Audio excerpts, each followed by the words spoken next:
They say suffering makes great art. The tortured poet, the starving painter, the musician pouring heartbreak into every lyric. We admire their resilience, their ability to turn pain into beauty. But here's the real question. Do you need struggle to create great art, or is that just a myth we keep telling ourselves? In this video, we're diving deep into the psychology, history, and philosophy of creativity. We'll explore stories of artists who thrived despite pain, and others who created brilliance from joy. We'll look at the science of struggle, how adversity can fuel imagination, and where it can destroy it. And most importantly, we'll uncover what this means for you as a creator. Because if art only comes from suffering, then should we seek pain to be more creative? Or is the truth far more complicated? 1.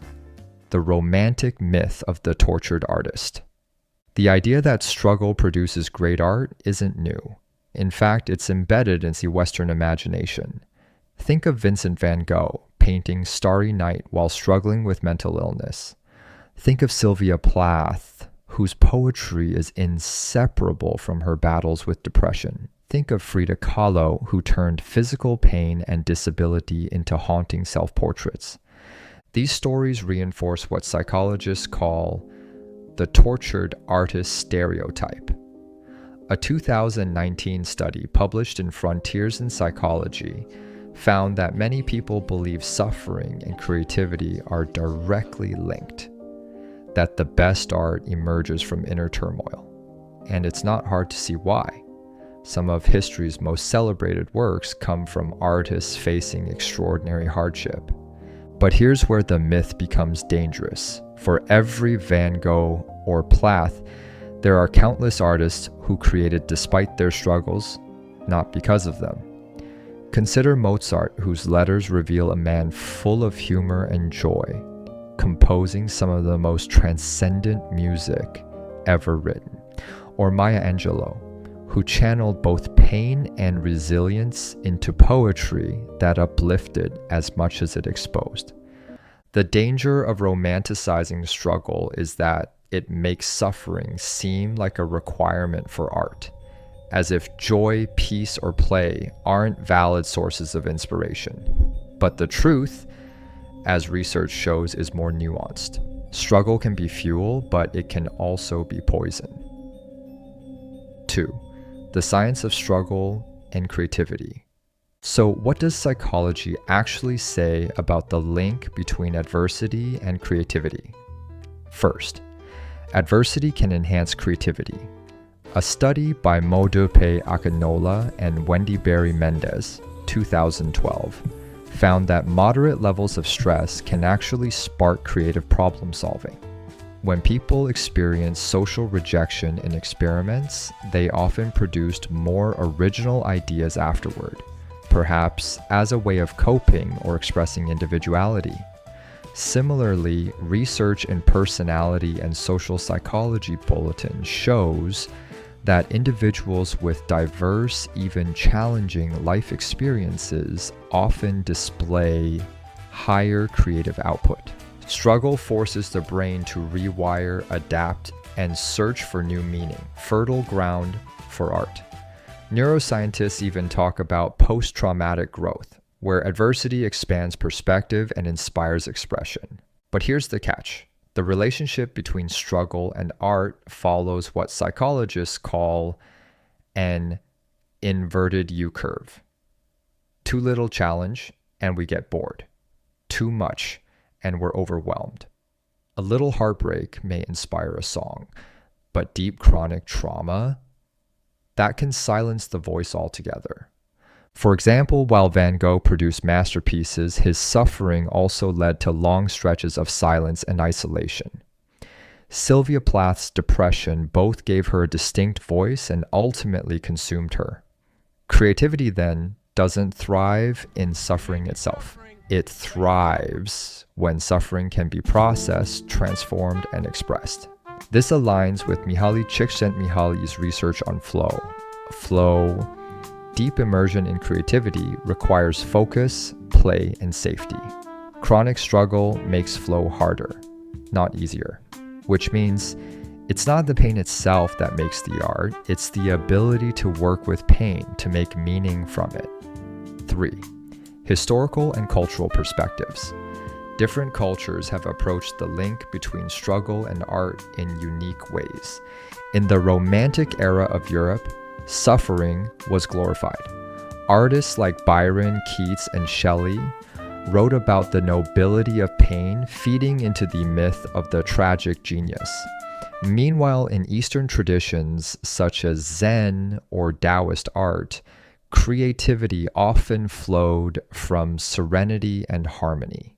Chinese ink painters sought inspiration not in anguish, but in stillness, nature, and balance.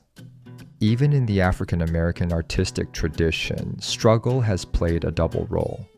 The blues emerged from hardship, but it wasn't about wallowing in pain. It was about transforming pain into resilience and community. As Ralph Ellison wrote, "The blues is an impulse to keep the painful details and episodes of a brutal experience alive, while simultaneously transcending it." So history shows us something powerful. Struggle may provide raw material, but art emerges when the artist can reframe, reimagine, and transform it. That's the difference between being crushed by hardship and using it as clay for creation.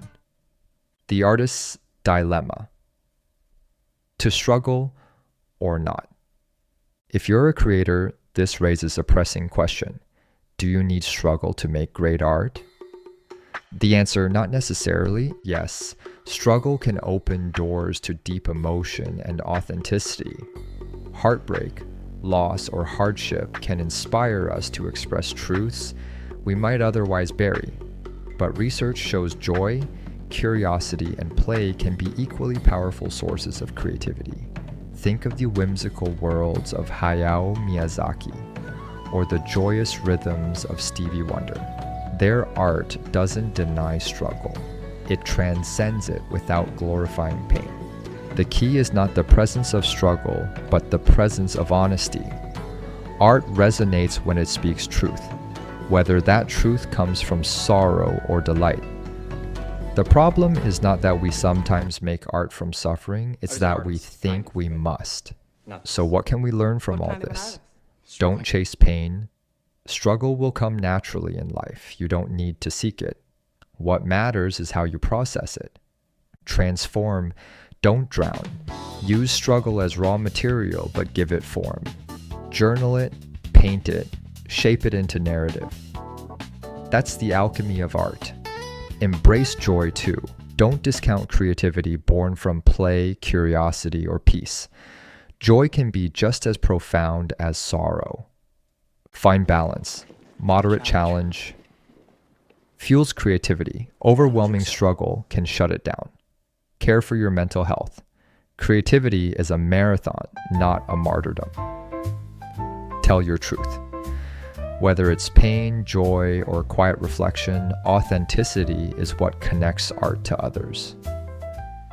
So, does struggle make better art?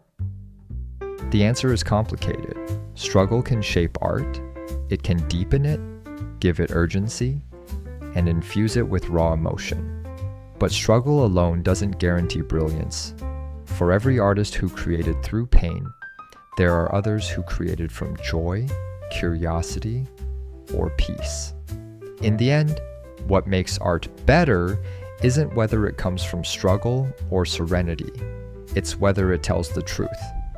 Your art doesn't need to be born of agony to matter. It just needs to be real.